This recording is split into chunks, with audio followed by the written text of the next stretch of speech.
my name is Dawn Weatherwax. I'm a sports dietitian with Sports Nutrition to Go. And this is Rita Heikenfeld. And I am an herbalist and a certified culinary professional, a cooking teacher, like Dawn, an educator. And today, this is such a fun segment, Dawn, and you thought this up. So tell everybody what we're doing. Well, what we're doing is we're doing Kitchen 101 / if you're working from a dorm to an apartment, setting up your first kitchen, just beginning on your own, what do you need to do?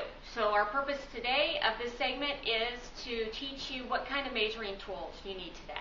Okay, let's go, because that's very important. All right, let's start with really basic measuring spoons. And now, why? First of all, what's the purpose of our measuring spoons? Well, accurate measurements. Not so much with cooking, but with baking. Now, here's a teaspoon.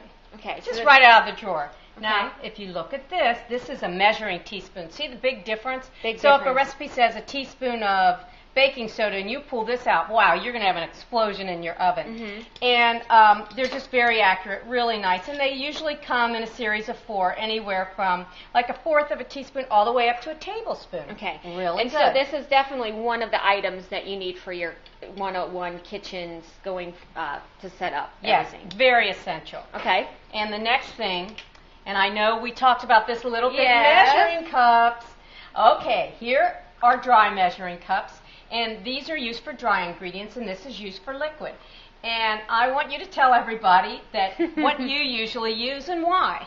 Well, I'm lazy, so I will always grab, if it says 1 cup of liquid such as milk, I'll just usually grab this one because it's in a drawer and it's very easy to do, and I'll just pour it in and I'll pour it in my recipe. But you were saying the reason why you go liquid is that? First of all, these are both 1 cup measures. See this? Has some surface area on the top.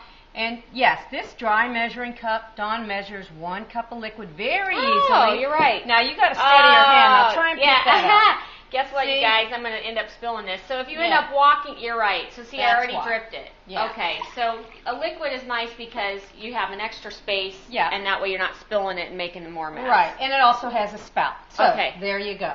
All right. All right. And then we have a cup, half a cup, standard 1/4 of a cup, and an 1/8 or 1/4 and a 1/3. Half. Okay, a 1/3. Okay. And those are the standard Okay, measurements. those are your standards. So we have 1 cup, a half a cup, 1/3, and 1/4 is what you want for your 101 kitchen. And you can go plastic, metal, whatever. Okay. But they're nice because they nest, and they also hang if you want. And then if we're looking for liquid, just something like this size would be perfect. Yes, for a small apartment. And these come in all sizes, all the way up to 8 cups. So do what's best for you.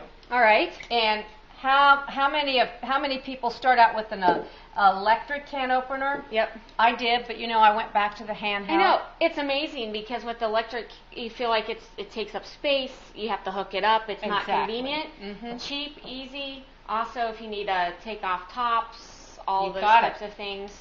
So definitely a can opener is something you need. Right, and a potato peeler. Okay. For veggies, of course. Okay. And the newer ones swivel, which is very nice, and that way when you're peeling an apple or potato, it's very good. And this gets the core. If you see something with a little tip, it'll get the core right out of like the eye out of a potato. Okay. So that's good. So get the blemishes out of that. Yeah. Okay. Alrighty. Now, spatulas. This is my spatula bouquet, but there's only a few essentials that you need. As far as your spatulas, with nonstick cookware, you're going to have to use wooden or like a high-quality polypropylene. Yeah, wooden or plastic. So when you buy the plastic spatulas, and make sure on there'll be a little mark here, it's not on this one, that it's safe to a certain degrees, and they're safe up to 600 now so that they don't melt on the bottom of your pan. So get one. And also, if you like, these are the best. They come apart so that you can just throw them in the dishwasher and no gump gets built up. Okay. And the wooden or plastic are great for nonstick. And then a pair of tongs. I mean, I use this for everything. Salads, getting stuff out of the water. Okay. Pans. And these are nonstick. So that's great for your nonstick cookware. So we've got the tongs. And something else that isn't really necessary, but which I really love, is a little brush It's in a silicone brush, just like the silicone spatula, and it really helps you lower the fat instead of pouring oil on you just to brush it. Okay. So those are very nice as well. And if you do a lot of roasting, you may not when you first start out. Thermometer, it's not on our essential list, but it's something that I really bonus. use. Yes, because you'll save time, money, and your sanity when you roast meats and you've got an accurate temperature. And then when you're cooking your meats, just to go, you want them at what temperature? Well, like say if you want rare beef, like 135. Okay. Chicken, you want to get to like the breast 160, the thigh to 180. And this is called an instant read, which is great because you don't have to stick it in at the beginning of cooking. You poke it in toward the end, and it's got a real sharp point, and it registers right away within seconds. So Okay. it helps. So for our essentials of what we need for measuring tools, we have our measuring spoons from 1/4 of a teaspoon up to a tablespoon. We have our dry measuring cups, and we have our liquid measuring cup. Then we have a potato peeler with the end part so we can actually, I call it a potato peeler, but a peeler, and then get the blemishes, core it out, those types of things. We have our can opener. The nice thing is when you're looking for a can opener, you might want to look for features where it can open up cans. And you're right, you don't need an electric can opener. I mean, those work nice.